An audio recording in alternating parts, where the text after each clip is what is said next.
जब मैं कॉलेज में रहा, कॉलेज में मैं I was a popular student, तो लोग मुझे जानते थे। जैसे कॉलेज में अगर 2000 बच्चे पढ़ रहे हैं तो 2 के 2000 या कम से कम 1800 लोग जानते थे पर्सनली, क्योंकि मैं पॉलिटिक्स में भी काफ़ी जी। एक्टिव था।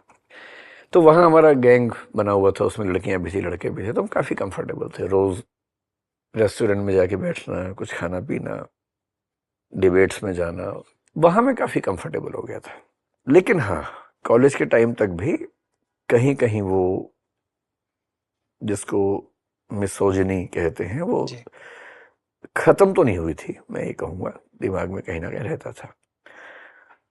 फिर जब मैंने यूपीएससी की तैयारी करनी शुरू की पहली बार, तो सोशियोलॉजी सब्जेक्ट रखा। उस सब्जेक्ट ने, मतलब यूपीएससी की प्रिपरेशन मेरे लिए टर्निंग पॉइंट था। मैंने उसमें 3 सब्जेक्ट्स डिटेल में पढ़े, सोशियोलॉजी, फिलोसफी और लिटरेचर। जी। बाद में शौक लग गया तो कुछ और भी विषय पढ़े, एंथ्रोपोलॉजी पढ़ा, पॉलिटिकल साइंस पढ़ा, लॉ पढ़ा, साइकोलॉजी पढ़ा, और हर सब्जेक्ट पढ़ के आपका दिमाग खुलने लगता है। सोशियोलॉजी में सेक्स और जेंडर पे डिबेट्स बहुत डिटेल में होती हैं। आपने वो किताब रखी हुई है, जो मेरी पहली किताब थी और मेरी सबसे प्रिय किताब। मतलब दरअसल ये किताब लाल रंग की हुआ करती थी उस समय, ब्लू तो अब आई है। ये किताब ऐसी है कि मतलब अगर मुझे एक किताब चुननी हो जिसने मेरे थिंकिंग प्रोसेस को चेंज किया, तो वो ये किताब है। ऐसा क्या था इसके अंदर जो आपको? इसको आप पढ़िए, इसमें एक चैप्टर का नाम है सेक्स एंड जेंडर, इस नाम से ही है। उस चैप्टर को ठीक से पढ़ने के बाद आपको अपने आप समझ में आता है कि मैस्कुलिनिटी और ये सब जो बातें हैं बहुत बकवास बातें हैं, मीनिंगलेस बातें हैं। दुनिया भर की ट्राइब्स की स्टडीज हैं जो बहुत कुछ साबित करती हैं। So how much of our behaviour is natural and how much is cultural, ये कैसे डिसाइड होता है? प्रिमिटिव ट्राइब्स को देखें, ऐसी ट्राइब्स जो आज तक शहरों के टच में नहीं आई है, एकदम प्रिमिटिव है, उनके सिस्टम्स कैसे काम कर रहे हैं। एंथ्रोपोलॉजी बेस करती है अपनी स्टडीज को ट्राइब्स पे। भारत की बात करो, मध्य प्रदेश में जो ट्राइब्स हैं, एक बैगा ट्राइब है, गोंड ट्राइब है, उनकी कस्टम है, गोटुल नाम की कस्टम है। और गोटुल एक सोसाइटी भी है, कुछ दिन पहले उसके लोग मुझे मिलने आए थे। गोटुल क्या होता है पता है? उस ट्राइब के लड़के और लड़कियां आपस में वहां मिलते हैं, स्कूल जैसा एक कॉन्सेप्ट है उनका। तो टीचर नहीं होता, आपस में मिलते हैं, यंग यूथ। वो लड़के लड़कियां मिलके एक्सप्लोर करते हैं कि हम में से कौन आपस में शादी कर सकते हैं। दे डेट ईच अदर, और उस डेटिंग के बाद वो डिसाइड करते हैं कौन शादी करेगा। कोर्टशिप जिसको हम बोलते हैं। हम कहते हैं कि टिंडर हमारे जमाने में, हम बड़े कमाल के लोग हैं, टिंडर के पापा वहां पर बैठे हुए हैं और सोसाइटी में एक्सेप्टेड है। बड़े बूढ़े बच्चों को भेजते हैं कि जाओ बेटा होटल में जाओ, लड़के लड़कियां वहां जाते हैं, साथ में समय गुजारते हैं, फिर डिसाइड करते हैं शादी करनी कि नहीं करनी है। उनको हम ट्राइब कह रहे हैं। ट्राइब तो हम हैं। अगर ट्राइब का मतलब पिछड़ा होना है, तो हमारा बिहेवियर ज्यादा पिछड़ा हुआ है, वो तो ज्यादा प्रोग्रेसिव है हमसे। So anthropology gives us insights about how basically men and women should behave. मेरा सर आपसे सवाल ये है कि ये थॉट्स तो ऑब्वियसली बहुत प्रोग्रेसिव हैं, ये आइडियाज बहुत इवॉल्व्ड हैं, पर एट द सेम टाइम आपने जैसे कहा, आप जितना पढ़ते हैं, जितनी लोगों से बातचीत होती है, जितनी आप दुनिया देखते हैं, आपको समझ आता है आप कितने छोटे हो। हाँ। और आपको समझ आता है कि आपकी थिंकिंग कितनी छोटी है। आपकी थिंकिंग तब इवॉल्व होती है, बट जब when you are 20s, when you are a young boy and you are a young blooded man, और हॉट ब्लडेड यंग मैन जो कहते हैं, कैसे आपने मानना शुरू कर दिया कि हाँ, ये सोशियोलॉजी बोल रहा है, ठीक बोल रहा है, ये फिलोसफर भी सही बोल रहे हैं, और ये ट्राइब वाली चीजें भी सही हैं? जब मुझे पढ़ने का शौक पहली बार हुआ, चीजें वहीं से बदली। And to begin with, before studying sociology, I studied Osho for the first time. Okay. He was the first impact on my mind.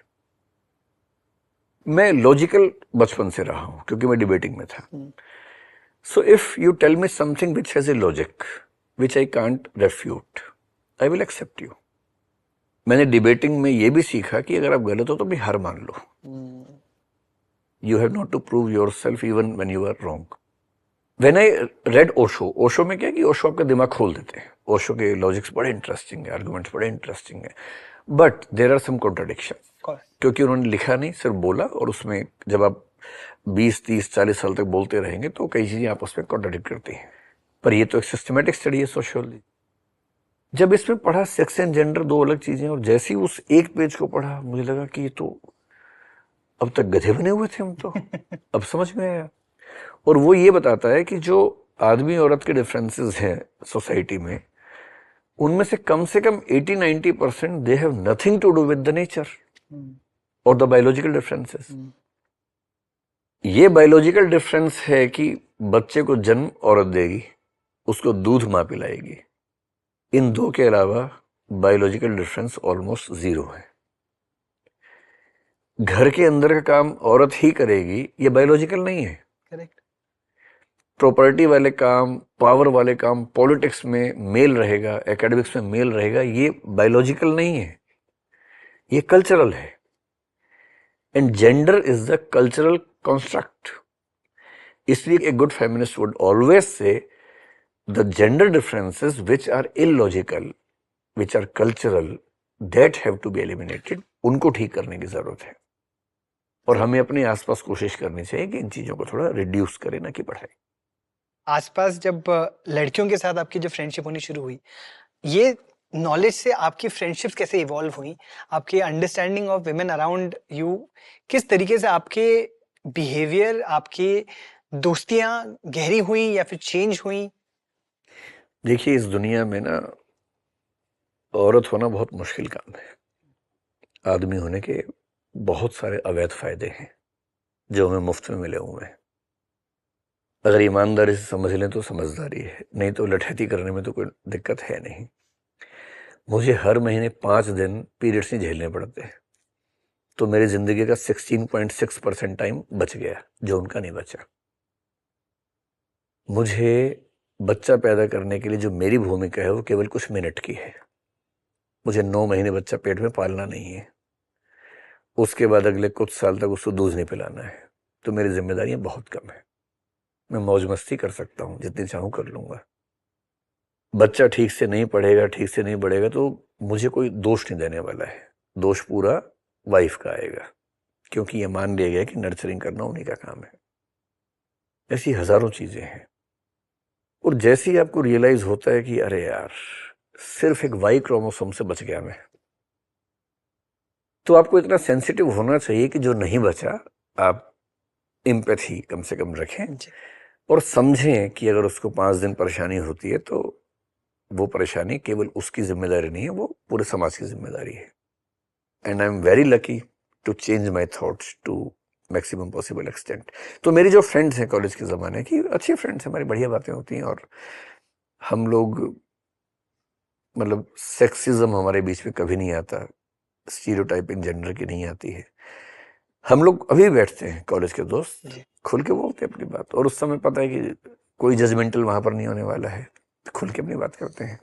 And that is a very relieving thing, specially for the women, क्योंकि main के पास कम से कम अपनी बात कहने के रास्ते ज्यादा हैं समाज में, विमेन के पास कम है। So they have at least one safe space where they can speak their heart. तो ये हम इंश्योर करते हैं।